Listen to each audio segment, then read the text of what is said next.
Hello everyone, this is John. This is my micro teaching demonstration. What I'm going to focus on today is ketones and ketogenic diets. I'm going to use a PowerPoint lecture. And what I'm hoping to do is increase your awareness of ketones, how they can play a role in health and human performance. And my goal is to know, for you to know when, how, and for whom ketone-based therapies could be applied. So the first question we need to answer are what are ketones? And ketones are the end product of breaking down stored body fat, or triglycerides. And they can serve as a form of fuel in the body, just like other macronutrients, proteins, carbohydrates, or fats. But they're not a backup form of energy. The body can definitely use them just like it uses glucose for fuel. Some actually argue that ketones are a better fuel source. Those that do research on brain health, those that do research on endurance exercise, actually think that ketones, since they're very simplistic, tend to be a better form of energy. So since they're both used very similarly, I wanted to compare glucose and ketones. Glucose, as you see on the picture on the left, most people use glucose as a fuel source. This primarily comes from carbohydrates, whether that's from the food we consume and that ends up as blood sugar, or whether that's from glycogen from muscles or the liver. Ketones are considered an alternative fuel source, but that doesn't mean they're not used as efficiently.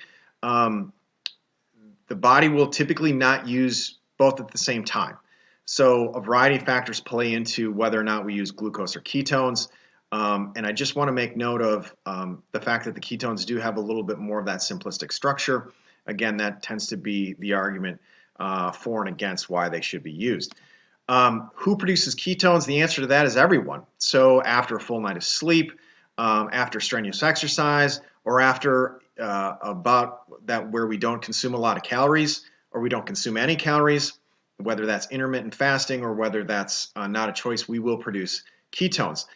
Some actually choose to increase their ketone production, whether that is endogenously or exogenously. So a ketogenic diet is an example of an endogenous way to produce ketones. So we produce them internally. Intermittent fasting, as I mentioned, that's also an endogenous way to do this. And ketone supplements are a new way to exogenously or from the outside produce ketones.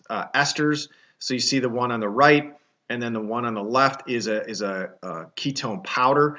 So these are relatively new to the market, and research is really limited on these, but this is also a way to produce ketones. The ketogenic diet is probably the way that most of you are familiar with producing ketones. This is a diet that tends to be very high in dietary fat and very low in carbohydrates, as you see from the numbers. This is a flip version of the food pyramid that we grew up learning about. We learned to eat diets that are low in fat, high in carbohydrates, and the ketogenic diet is a reversal of that.